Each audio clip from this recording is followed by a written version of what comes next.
افطاری کے بعد کتنی دیر تک مغرب کی نماز کا انتظار کی جا سکتا ہے؟ 10 منٹ، 15 منٹ، 20 منٹ؟ دیکھیں، مغرب کی نماز کا وقت اذان سے سحری جیسے افطاری کا وقت جیسے شروع ہوتا ہے اور اذان آتی ہے مغرب کا وقت شروع ہو جاتا ہے. یہ کم از کم عشاء کی نماز تک مغرب کا وقت رہتا ہے. یہ کوئی 1.25 گھنٹہ 1.5 گھنٹہ کے لگ بھگ کا وقت ہے، جب تک شفق احمر طلوع نہ ہو عشاء کی وقت، اس وقت تک مغرب کا وقت رہتا ہے.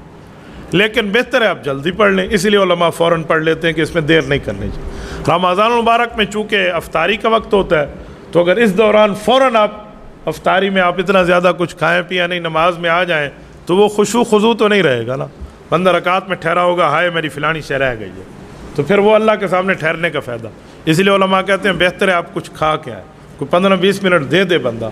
یہ نہیں ہے کہ کسی نے بس وہ نمک چکھا اور اللہ اکبر کر لیں. ہمارے ایک دوست کہہ رہے تھے، واہ آج کل تم لوگ 15-15 منٹ بیٹھے رہتے ہو، تم کوئی صوفی ہو؟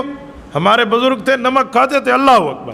میں نے کہا بابا وہ بھی ٹھیک تھا، یہ بھی ٹھیک ہے، لوگوں کی طبیعتوں کا معاملہ ہے. رائمنڈ والوں سے بڑھ کے اور کون سو صوفی ہوگا؟ میں نے رائمنڈ میں وقت گزارا ہے، میں وہاں جانتا بھی ہوں، دیکھا بھی ہے. 20 منٹ تو وہ مغرب کی نماز کے بعد دیتے ہیں اور افطاری کے بعد نماز کے وقت میں وقفہ کرتے ہیں. تو وہ اتنے اللہ والے بیٹھے ہوئے ہیں، ہزاروں بندے ایک وقت میں وہاں موجود ہوتے ہیں، تو ان سے بڑھ کے صوفی آ گئے آپ. ہاں کسی کو نہیں خیال آتا نماز میں تو بالکل ٹھیک ہے، وہ نمک کے ساتھ افطاری کرے یا ایک دانہ کھجور کا کھائے اور اللہ اکبر نماز میں آ جائے، کون سا پرابلم ہے؟ لیکن آج کل طبیعتیں لوگوں کی کمزور ہیں، کچھ وقت دینا چاہیے. اس لیے 15-20 منٹ اگر دے دیا جائیں تو اس پر کسی قسم کا کوئی اشکال بھی نہیں ہے، اور یہ بھی نہیں ہے کہ آپ کی نماز ضائع ہو.